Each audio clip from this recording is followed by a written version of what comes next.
Hello everyone, कैसे हैं आप सब। एग्जाम ट्रिक्स में आपका स्वागत है। इंडियन ओवरसीज़ बैंक ने अपनी वैकेंसी निकाली है फाइनेंशियल ईयर 2025-26 के लिए 750 वैकेंसी है। टोटल 750 वैकेंसी है।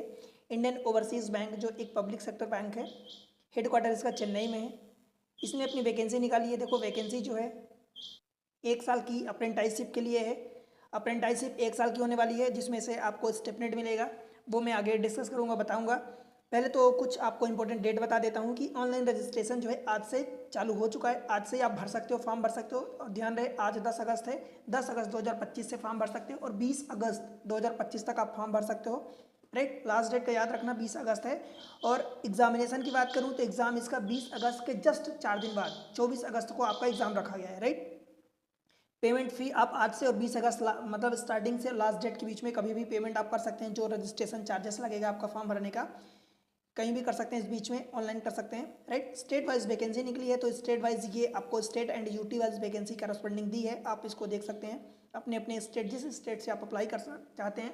ध्यान रहे, जिस आप स्टेट से अप्लाई करेंगे वहाँ की लोकल लैंग्वेज के बारे में आपको reading, writing, understanding and speaking सब कुछ आना चाहिए, समझ होनी चाहिए, लिखने, पढ़ने, सुनने और समझने की, बोलने की। ठीक है, करस्पॉन्डिंग ये स्टेट वाइज वैकेंसी है। टोटल वैकेंसी जो है कैटेगरी वाइज अगर बात करें तो SC ST OBC EWS general, total vacancy इस तरीके से दी है 169 वैकेंसी SC में, 61 ST में, OBC में 272, जनरल में 216 और ये 32 वैकेंसी आई थिंक EWS में। राइट, तो इस तरीके से वैकेंसी देख सकते हैं। PWD में भी वैकेंसी है करस्पॉन्डिंग, जैसे कि VI कैटेगरी के लिए 14 वैकेंसी है। इसी तरीके से आप देख सकते हैं आपकी टोटल वैकेंसी है। एलिजिबिलिटी क्राइटेरिया की बात करी जाए तो सबसे पहले तो नेशनलिटी देखी जाती है, सिटीजनशिप, तो वो आपका इंडियन सिटीजन होना चाहिए। इसमें भूटान, तिब्बतन रिफ्यूजी ये नहीं चलेगा। भूटान, नेपाल, बाकी चीज़ें इंडियन आप सिटीजनशिप होनी चाहिए आपके पास। दैट मीन्स आप समझ सकते हैं कि भारतीय नागरिकता। एज, एजुकेशनल क्वालिफिकेशन 1 अगस्त 2025 से काउंट होने वाला है। 1 अगस्त जो अभी बीत चुका है यहाँ से काउंट होने वाला है सब कुछ, एज भी और एजुकेशनल क्वालिफिकेशन भी, कि आपका क्या क्वालिफिकेशन है। एज की बात करी जाए तो मिनिमम आपका 20 साल और मैक्सिमम 28 या 28 साल होना चाहिए। कट ऑफ डेट के अनुसार, यानी 1 अगस्त 2025 से जनरल EWS कैटेगरी के लिए। बाकी आपका अपर एज जो रिलैक्सेशन होता है कैटेगरी वाइज वो भी आपको मिल जाएगा। मीन्स आपकी डेट ऑफ बर्थ जो है वो 1 अगस्त 1997 के पहले नहीं होनी चाहिए और 1 अगस्त 2005 के बाद की नहीं होनी चाहिए। पहले अगर है और आपकी कैटेगरी लगती है तो वहाँ पर अपर एज रिलैक्सेशन मिल जाएगा, लेकिन मिनिमम के लिए नहीं मिलेगा। ठीक है, एजुकेशनल क्वालिफिकेशन की बात करी जाए तो डिग्री मींस ग्रेजुएशन होना चाहिए किसी भी डिसिप्लिन में फ्रॉम द रिकॉग्नाइज्ड यूनिवर्सिटी, जो कि मान्यता प्राप्त हो। और उसके अलावा the candidate registered under the NA national apprenticeship training scheme. ठीक है, the result of the graduation must have been declared between the 1 August 2021 से 1 अगस्त 2025 के बीच में आपका रिजल्ट डिक्लेयर्ड होना चाहिए, तभी आप अप्लाई कर पाएंगे। एज रिलैक्सेशन की जो बात करी जाए तो SC ST में 5 साल आपको एज रिलैक्सेशन मिल जाता है।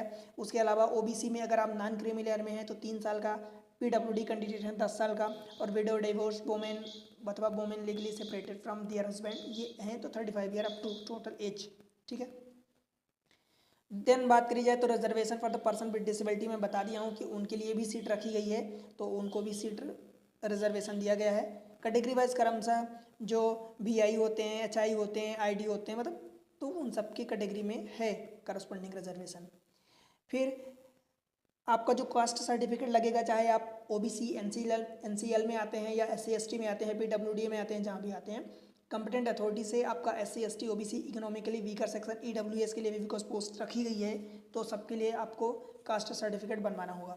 राइट, स्टिपनेट मीन्स आपको candidate are selected as apprentices will be paid stipend for the contractual period of 1 year. 1 साल का कॉन्ट्रैक्ट रहेगा तो उसके लिए आपका स्टिपनेट जो मिलेगा, मेट्रो सिटी में 15,000 रुपये पर मंथ, अर्बन सिटी में 12,000 और सब अर्बन अथवा रूरल में अगर आप ज्वाइन होते हैं तो आपको 10,000 रुपीज़ मिलेगा, जिसमें से 4500 रुपये आपका गवर्नमेंट की तरफ से स्टिपनेट डायरेक्टली क्रेडिटेड एज अप्रेंटाइसिप बैंक उसमें काट लिया जाएगा। मींस इन हैंड आपको बता दूं तो करस्पॉन्डिंग 4,500 आप माइनस करके आप निकाल सकते हो कि आपको स्टेटमेंट मिलेगा। सिलेक्शन प्रोसेस की बात करी जाए तो इंडियन एक तो ऑनलाइन एग्जामिनेशन होगा, then test of the local language, जिस स्टेट के लिए आप अप्लाई कर रहे हैं। अगर आप 10th-12th की मार्कशीट आप उनके सामने प्रस्तुत करते हैं तो शायद आपका नहीं होगा, और अगर आप मार्कशीट नहीं देते हैं, अदर स्टेट से अप्लाई करते हैं जिस स्टेट में आप पढ़े लिखे नहीं हैं 10th-12th, तो फिर आपको लोकल लैंग्वेज टेस्ट से गुजरना होगा और वो आपको टाइम उसका इन्फॉर्म किया जाएगा। रही बात ऑनलाइन टेस्ट की, तो वो इस तरीके से है, 4 सेक्शन रहने वाले हैं, एक ही एग्जाम होगा, मेंस एग्जामिनेशन आप समझ सकते हो। तो general and financial awareness 25 question 25 number के रहेंगे, जनरल इंग्लिश 25 क्वेश्चन 25 नंबर के, सभी के 25 क्वेश्चन है, 25 नंबर के रहेंगे। जनरल फाइनेंशियल अवेयरनेस पहला सेक्शन, दूसरा इंग्लिश, तीसरा क्वांटिटेटिव एंड रीजनिंग एप्टीट्यूड, चौथा कंप्यूटर एंड सब्जेक्ट नॉलेज। तो 4 सेक्शन रहने वाले हैं, 100 क्वेश्चन रहेंगे टोटल, 100 नंबर के रहेंगे, 1.5 घंटे का टाइम रहेगा। ठीक है, यहाँ पर नेगेटिव मार्किंग के बारे में नहीं बताया गया, दैट मीन्स कि आप अभी एक आइडिया लगा सकते हो कि नेगेटिव मार्किंग नहीं होने वाली है, right. Test of the local language, देखो मैं बताया कि जैसे कि candidate applying for the training seat of a particular state, जिस स्टेट के लिए आप अप्लाई कर रहे हैं, should be proficient reading writing speaking and understanding, मतलब आपको पढ़ना आना चाहिए, लिखना आना चाहिए, बोलना आना चाहिए और समझना भी आना चाहिए, राइट। एप्लीकेशन गाइडलाइन जो दी गई है, तो उसके अकॉर्डिंग आप देख सकते हो कि 10 आज से और 20 तारीख के बीच आप अप्लाई कर सकते हो, तो डेट का बिल्कुल केयरफुली याद रखना और इसी बीच में अप्लाई करना। Pre requisite for applying candidate, कुछ गाइडलाइन होती हैं जो अप्लाई करने से पहले आपको पता होनी चाहिए कि वैकेंसी इतनी है। एडवर्टाइजमेंट आप रीड करो एक बार खुद से और देन अप्लाई करने के लिए आप प्रोसीड करो। कैटेगरी वाइज अप्लीकेंट्स जो फीस लगने वाली है, पीडब्ल्यूडी कैंडिडेट है तो 400 रुपये प्लस जीएसटी 18%, तो 18% जीएसटी 1872, तो 472 रुपये टोटल हो गया पीडब्ल्यूडी के लिए। फीमेल अथवा एससी एसटी कैंडिडेट हैं तो टोटल 600 प्लस जीएसटी मीन्स 708 रुपये लग जाएगा, और जनरल ओबीसी ईडब्ल्यूएस है तो 800 प्लस 18% जीएसटी यानी 944 रुपये हो जाएगा टोटल। तो ये आपका अप्लीकेशन फी रहने वाला है। लिस्ट ऑफ द डॉक्यूमेंट्स कुछ लगेंगे जो आपको प्रोड्यूस करने होंगे, वेरिफिकेशन डॉक्यूमेंट वेरिफिकेशन होगा अथवा पर्सनल इंटरैक्शन जो भी होगा, तो उस टाइम पर इतने सारे डॉक्यूमेंट्स लगने वाले हैं। ये आप देख लो कि print out the valid communication for the personal interaction reporting, print out the email from the BFSI-SSC containing candidate, ये सारी चीज़ें आप देख लो, date of birth ID proof, ये सारी चीज़ें कास्ट सर्टिफिकेट लगती हैं और आपको उस टाइम प्रस्तुत करना होगा। डॉक्यूमेंट वेरिफिकेशन अथवा personal interaction will be held at any centre across the India, India में कहीं भी मतलब इनका जो सेंटर है वहाँ हो सकता है और आपको इन्फॉर्म किया जाएगा फिजिकली, राइट।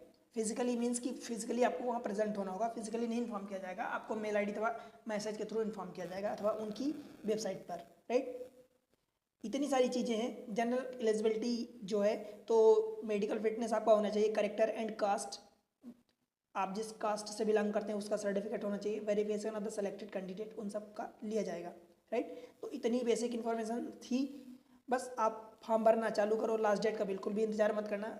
मैथमेटिक्स और रीजनिंग के लिए इसी चैनल पर एग्जाम ट्रिक्स पर आपको video separate playlist wise arrange है, आप वहाँ पर जाके देखो एक बार, फिर बताओ कि कैसा आपको लग रहा है। और इसी तरीके से इन्फॉर्मेटिव वीडियो के लिए वीडियो को लाइक करके चैनल को सब्सक्राइब जरूर करें और अपने दोस्तों के साथ शेयर कर दें। मिलते हैं अगले इन्फॉर्मेटिव वीडियो में, तब तक के लिए अप्लाई करो, बाय बाय।